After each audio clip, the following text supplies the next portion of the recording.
really good to have you on stage, because I think over the last few years there's been a lot of people setting off on big trips, and there's been a lot of people who get exposure, media exposure, etc. But I think there's few that have captured that imagination that you have, in the sense that not just being a female, but on a smaller bike and going to such extremities, the 7 continents. So tell us where the idea started from, really.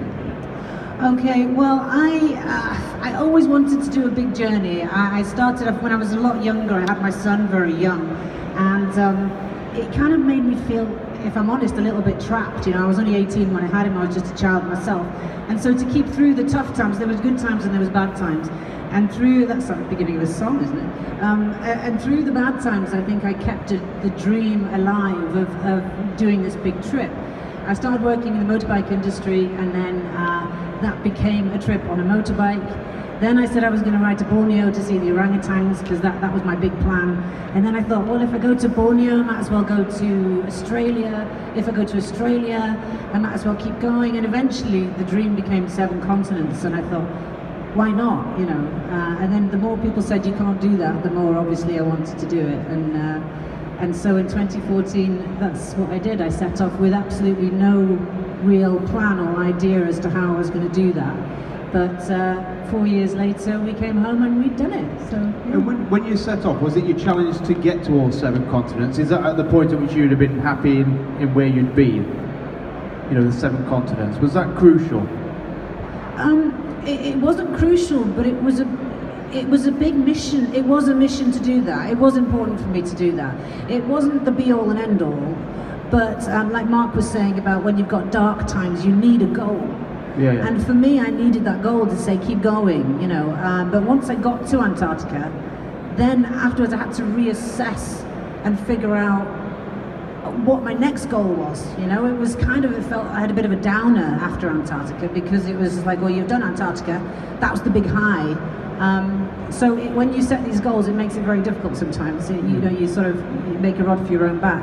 But it wasn't the be all and end all, but it was I said I was going to do it, and therefore it's what spurred you on. Brute force and ignorance, yeah. How did you get to the Antarctic on a bike? There's the Drake passages in the way, and Hondas are good, but they're not that good, so I had to put it on a boat.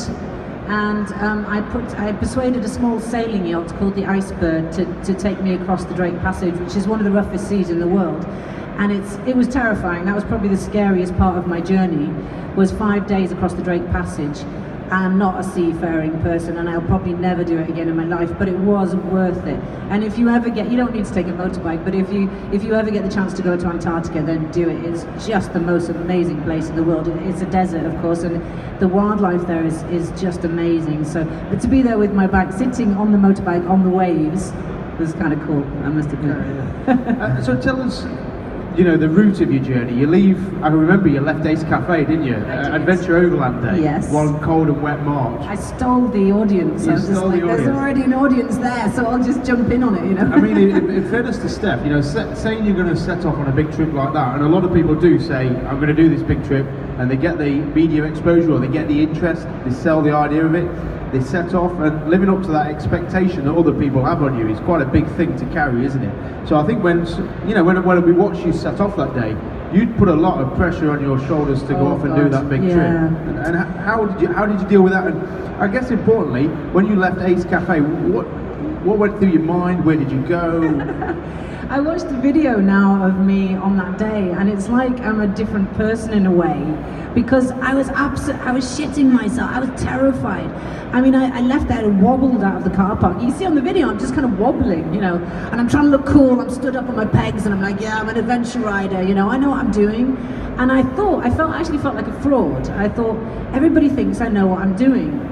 And I haven't got a clue what I'm doing. I don't know and in fact, I don't even know which way I'm going. I had my friend waiting on the corner for me, so I go, okay, where's Pete? Okay, follow him.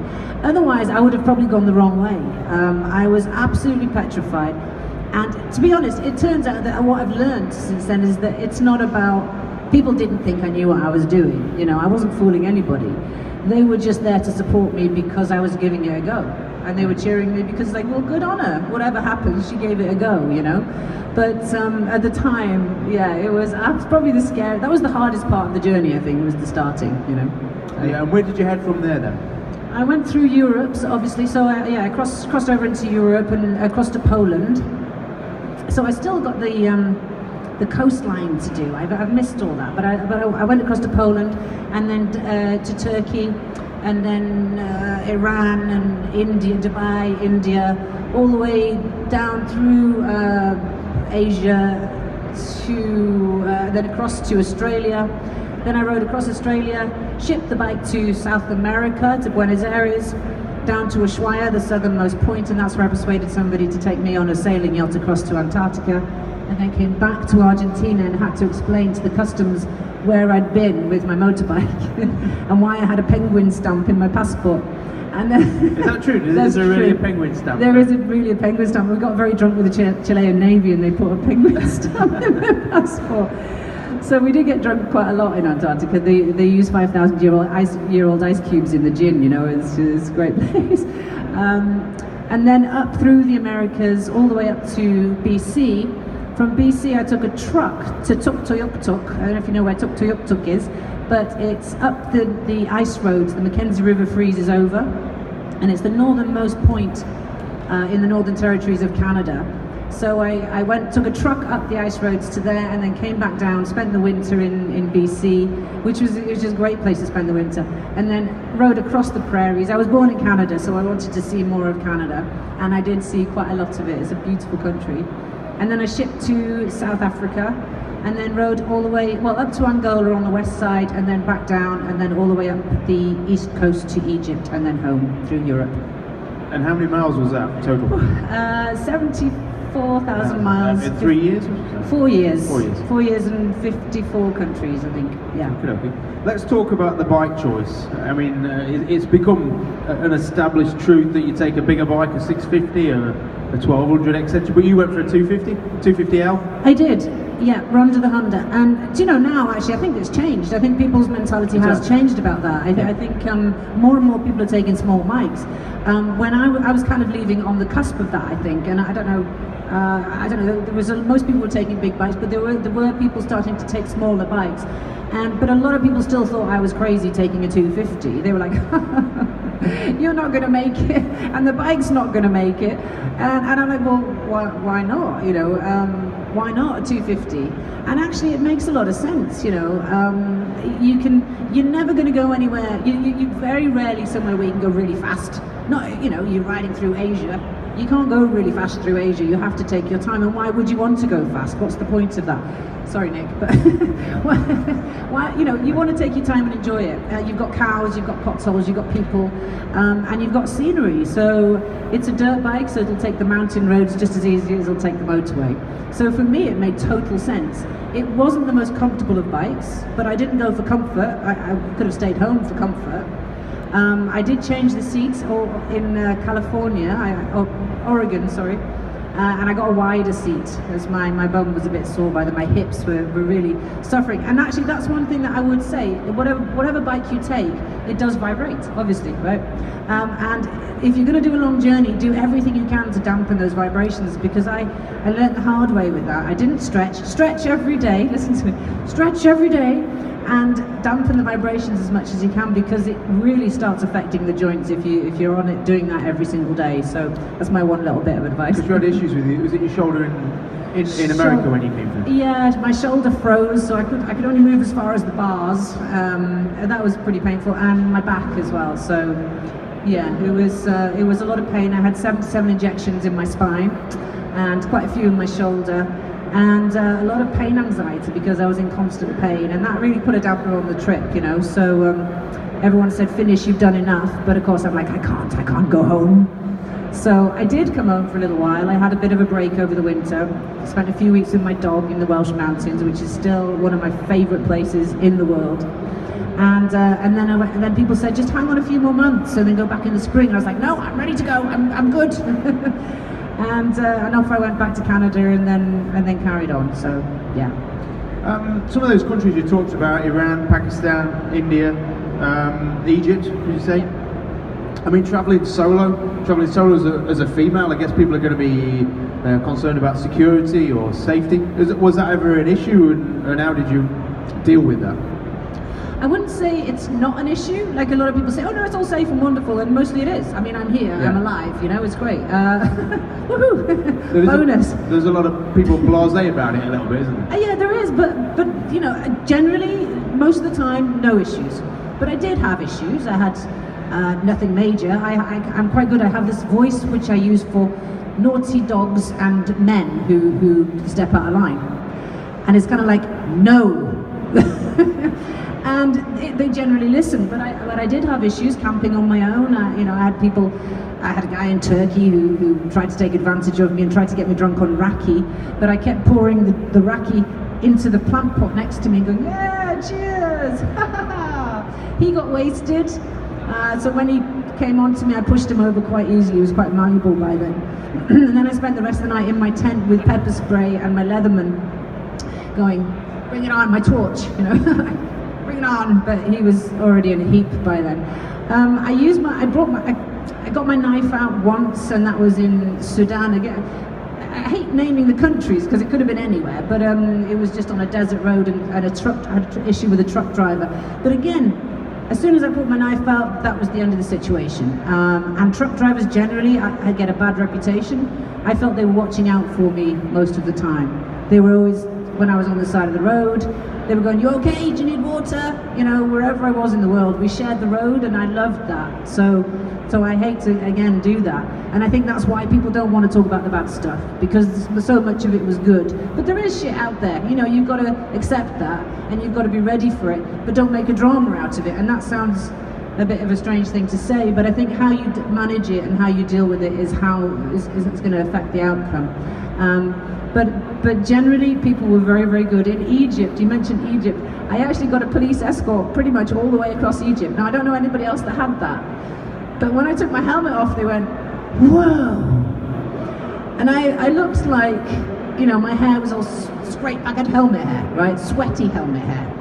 And I pulled my helmet up and they went, whoa! Beautiful hair, beautiful eyes. And I was just like, who me? And anyway, they said, well, you must stay here. And then they tried to sell me some weed, some ganja, and then they made me a cup of tea, and then they invited me to a party. And next thing I know, I'm getting escorted from one barricade to the next. In fact, they put barricades up on the road just to stop me, for the next people to pick me up. And I said to one guy, why all this attention? Why am I getting all this? Is it really that dangerous? And they said, oh, we were told there is a lady with beautiful hair and beautiful eyes coming, and we must escort her.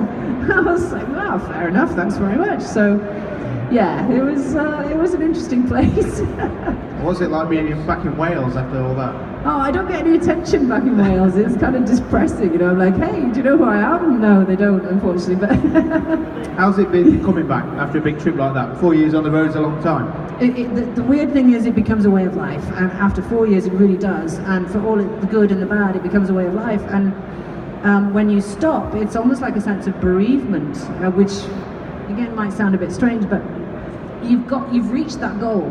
You've reached that line on the end of the map, and it's like, well, what now? And there's this big gap, and you don't really know. And I have a list that I found the other day that I wrote, like to-do list, when I got home, and it was like, find out price of camel in Sudan, because I decided, oh, I'm going to walk across Sudan with a camel. What else was there? There was all sorts of weird things on this list, and showed the state of my mind, because I was desperately trying to cling to something, to grab something, anything. You know, I had to do something. Plus, everybody was saying, what next? Yeah, what next? It's a horrible question. Yeah, and in the end, I just said, I'm processing. You know, I'm processing, and now.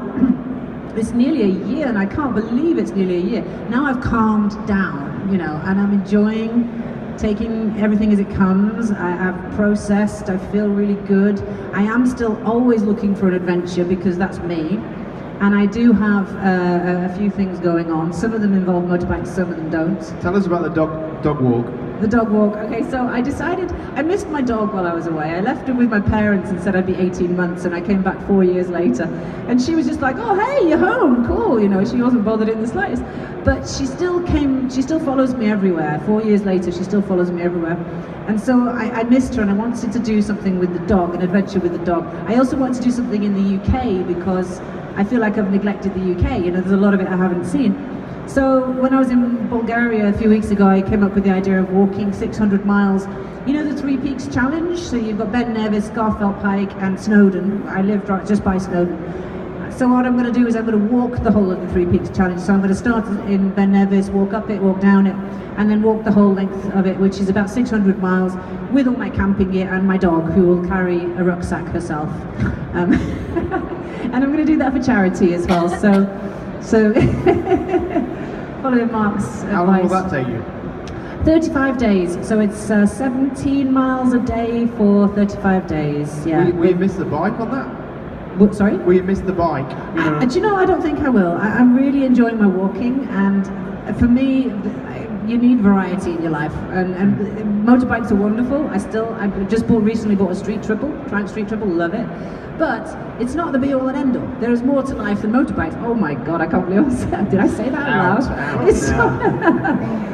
But I think the more you do other stuff, the more you're going to enjoy getting back on your bike. So, you know. So sort of the travelling comes before the motorcycle. The motorcycle is just a very good means of I think so. I've always been into motorbikes ever since I was a kid. My parents were into motorbikes. My grandmother rode motorbikes.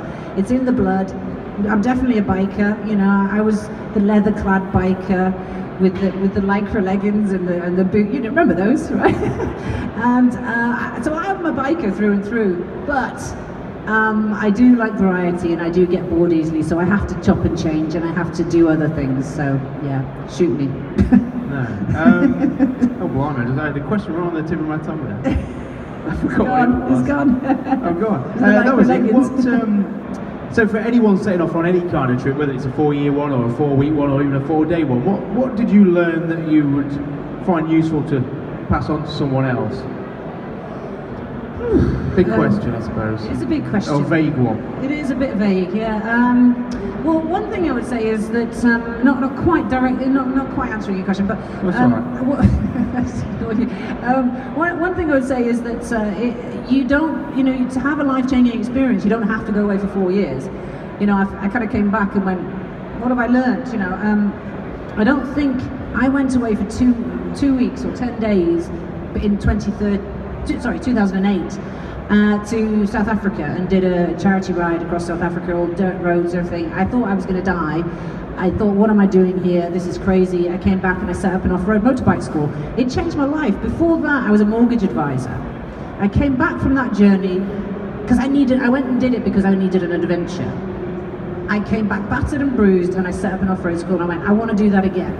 I want to have that, oh my God, I'm going to die. Oh no, I didn't die.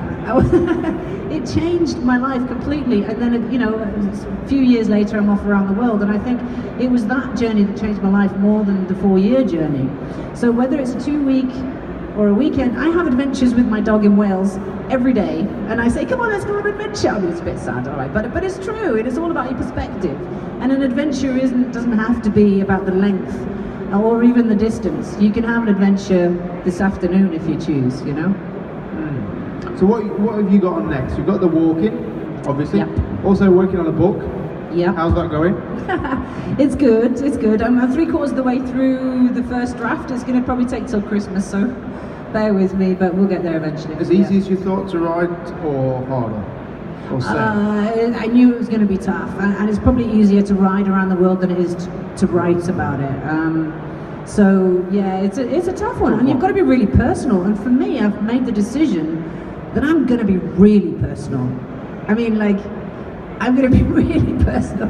I mean, you're all going to be shocked. I don't think I'll be on stage again when this book comes out, so just make the most of it, But I'm going to be really personal, and why? I want to be honest.